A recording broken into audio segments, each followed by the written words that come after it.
السلام عليكم، عاملين ايه؟ يا رب تكونوا بخير وفي احسن حال. هنسمي الله ونصلي على الحبيب المصطفى. اللهم صل وسلم وبارك على سيدنا محمد وعلى اله وصحبه وسلم تسليما كثيرا. كله يصلي على النبي ويدوس لايك للفيديو. الفيديو ده مش فيديو مشتريات عادي، في كام نقطة مهمة جدا لازم تخلوا بالكم منها. صلوا على النبي عليه افضل الصلاه والسلام. لايك للفيديو. ما تنسوش اخواتنا في غزه من دعائكم، ربنا ينصرهم ويقويهم ويعينهم. طبعا انا جبت مشتريات. في دلوقتي سكر نازل في بيت الجمله، وكان في جمله ماركت وفتح الله، هما الثلاثه سلسله واحده. بيت الجمله كان نازل كيس ب27، في اي مكان جمله ماركت فتح الله بيت الجمله ليكي لكل عميل كيس واحد. السكر ده عامل كام؟ عامل 27. رحت اول امبارح الفرع بتاع جمله ماركت فتح الله، اللي هو فين؟ في جناكليس على الترام. تمام. فكان نازل السكر ده كان ب27، بس كان شكله بالشكل ده اليوم كيلو كامل. انا بصراحه كنت رايحه انا وعهد، جبنا 3 اكياس، يعني لفيت وجبت كيس تاني. تمام. انا مش استيلاء ولا اي حاجه، بس كيس واحد ب27 في بيت الجمله كانت بتيجي العربيات وبتخلص بسرعه، لكن في فتح الله موجود على طول، بس ليكي كيس واحد. يعني خدي انتي وزوجك وبنتك، لو حد كبير في العيله خديه معاكي، لان مش هيديكي غير كيس واحد بس مهما كنتي شاريه مشتريات. وفي نفس الوقت انا ما عنديش تومين، غير بجيب ازازتين الزيت اللي هم بتاع القلايه زي ما انتوا شفتوا لما الحاجه غليت، وبره ب40 و45 جنيه. انا اكيد مش هاخد 20 لفه ولا هاخد 100 كيلو، لا بس حرام، يعني حرام. فانا رحت انا وزوجي وعهد، ورحت تاني على فكره، يعني كملتهم حوالي 6 كيلو، لان داخل رمضان ودنيا، فالله المستعان. فحاولوا لو قريب منكم جمله ماركت بيت الجمله فتح الله، بس اللي كان متواجد على طول فتح الله بيت الجمله، بتيجي العربيه وتخلص. فهاتيلك 3-4 كيلو عشان خاطر رمضان وكده. جيت الاول كان اليوم وده كان ده شكله، بعدين نزلوا النوع ده برضو كيلو 27، فضل ونعمه من رب العالمين. اشتريت ايه كمان؟ اشتريت اللي هو الكريسبي بتاع الفراخ. ربنا يقويني كده واعمل لكم شويه وصفات حلوه. ده 285 جرام، ازيد من ربع كيلو بحاجه بسيطه، عامل 10 جنيه 83 قرش. تمام. وجبت دول ب8 جنيه و20 قرش. ده فيجيتار متبل، يعني مش بقسماط ساده عادي، لا فيجيتار بس سايب متبل، لان الحاجات دي غليت قوي. وطبعا احنا مقاطعون يعني لحد اخر نفس في عمرنا ان شاء الله، ربنا يقوينا. ده الكيلو بتاعه ب40، دول 205 جرام ب8 جنيه و20 قرش. جبت كمان غلة فشار، دول ب9 جنيه 180 جرام، الكيلو ب50 جنيه. بس الفشار ممكن غالي شوية عن الفشار اللي بيتباع عند العطار، بس بحس ان هو انضف واحلى، وكله كده ايه بيفرقع كده ويفشر. تمام. جبت كمان دقيق سميد، نفسي اكل بسبوسة. ده 560 جرام، عامل 19 جنيه. تمام. ازيد من نص كيلو بحاجه بسيطه. دي سمولينا او دي سميد ساده، ده ب20 جنيه. انا قلت له بس حط لي ب22 جنيه وربع كده. ده اللهم صل على سيدنا محمد، كريم شانتيه خام سايب. انا بحب الكريم شانتيه، وبحب دايما في المشتريات اجيب كده ب20 جنيه، بينفعني بقى لو هعمل حاجه حلوه وكده. في بيت الجمله كان في الحاجات دي من جمله ماركت. الكيس ده وده من بيت الجمله، كان ماشيين كده نازلين عرض عند العطار، اي حاجه ب5، يعني الحبه الفلفل الاسمر ده كان ب5 جنيه. تمام. والعلبه دي كده كركم برضو ب5 جنيه، وفي زيها كمون. تمام. كان ماشيين كده 3 مع بعض ب15 جنيه، فلفل اسمر كمون كركم. جبت 3. وجبت عدس، ما كانش عندي عدس طبعا، والجو زي ما انتم شايفين، يعني دول 560 جرام ب30 جنيه 34 قرش، لان الكيلو ب54 جنيه. بس في جمله ده في جمله ماركت. في بيت الجمله كان ارخص، في بيت الجمله كان ب49 جنيه. لقيت كمان فول حلو جدا. الفول ده كان في جمله ماركت الكيس ب11 جنيه 500 جرام، بس لكل عميل 2 بس، ملكيش ازيد من 2 بس. عارفين الفول الحلو البلدي، شايفين جودته عاليه جدا، و500 جرام والكيس ب11 جنيه.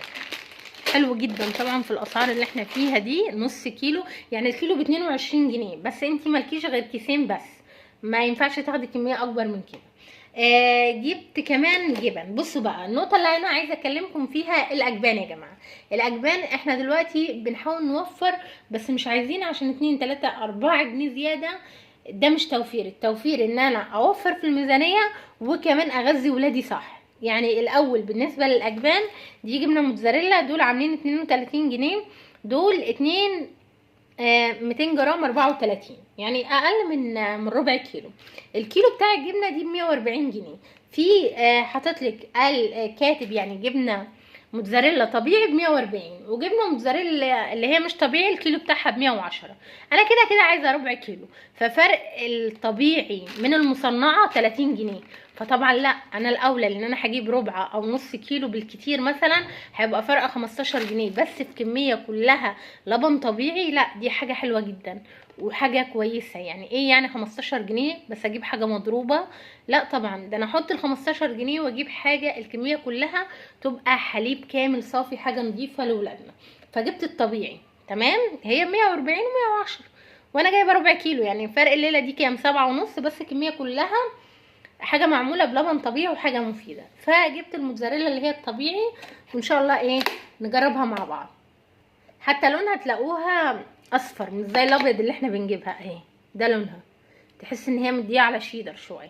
هنجربها وان شاء الله ربنا ييسر. عايزه اقول لكم ريحتها حلوه، ريحتها حلوه لما فتحتها تحسوا ريحه الحليب فيها. اللي فظيع فظيع جبته قبل كده وما كانش حلو من عندهم، صوص الجبنه الشيدر بيبيعوه ساده، مش ساده، سايب تمام. جبته قبل كده بصراحه ما عجبنيش، ما كانش الواو. جبته المره دي، العلبه دي كانت بكام؟ ب 18 جنيه، بس مش مليانه الاخيره، كانت لحد هنا. والله العظيم يا جماعه اكلت دول ساده بس.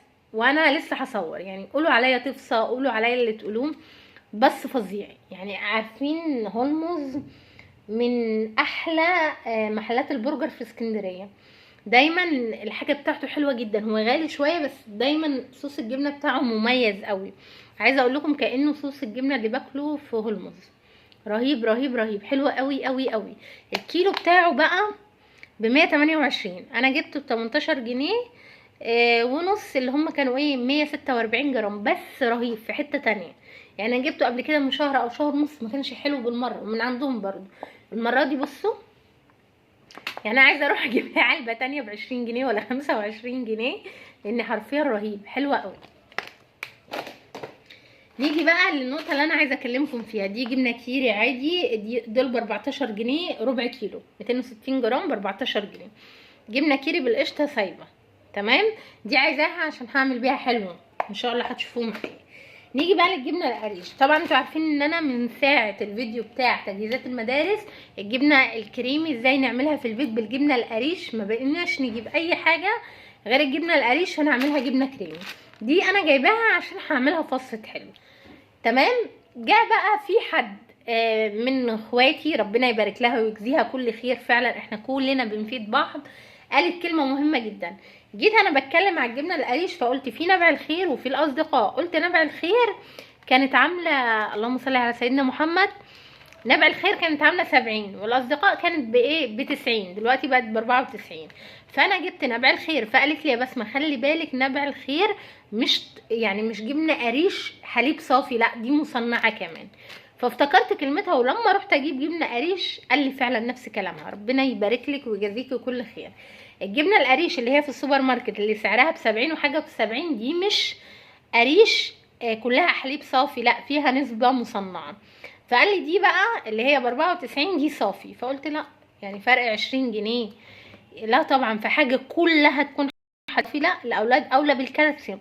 يعني انا جايبه دول 290 جرام، مش مكملين 300 جرام، ما بين الربع كيلو و 300 جرام هيبقى فرق كام؟ 5 جنيه مثلا. 5 جنيه فرقها من دي لدي، يعني دي الربع بتاعت الطبيعي ما بين الربع اللي هي بتاعت المصنعة ب70 جنيه، الفرق ما بينهم 5 جنيه. طب ايه يعني 5 جنيه ولا 10 جنيه في قطعة جبنة كاملة متكاملة حليب صافي؟ يبقى لا تغذية لا لحوم ولا فراخ.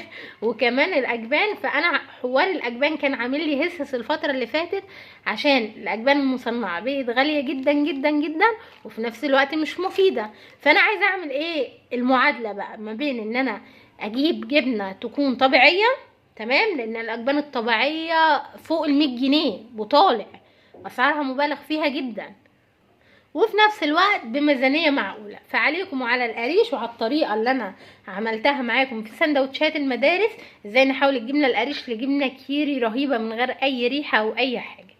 هو ده النقطه اللي كنت عايزه اكلمكم فيها في خصوص موضوع الجبن. تمام، فرق 10-20 جنيه في حاجه طبيعيه احسن وافضل بكتير جدا. القريش هي ارخص حاجه لينا دلوقتي في الطبيعي، هي مش رخيصه، هي غاليه بس ارخص حاجه.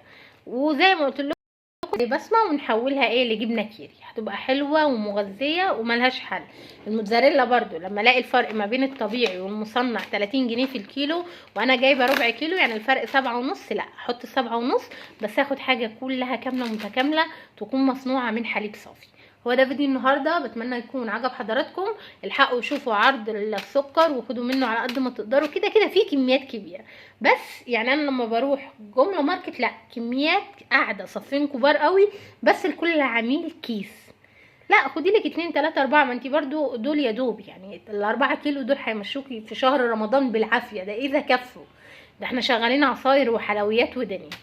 بس هو ده فيديو النهارده، بتمنى يكون عجب حضراتكم. ربنا ينعاد عليكم رمضان بالخير واليمن والبركات، وربنا يجعل رمضان ده كله خير على أمة الناس أجمعين في كل مكان، على أمة المسلمين جميعا يا رب. أشوفكم بقى على خير في فيديوهات تانية كتيرة. لايك وشير لو عجبكم الفيديو، وما تنسوش الدعاء لإخواتنا في فلسطين، ربنا يعينهم ويقويهم وينصرهم. وأشوفكم على خير في فيديوهات تانية كتيرة. مع السلامة.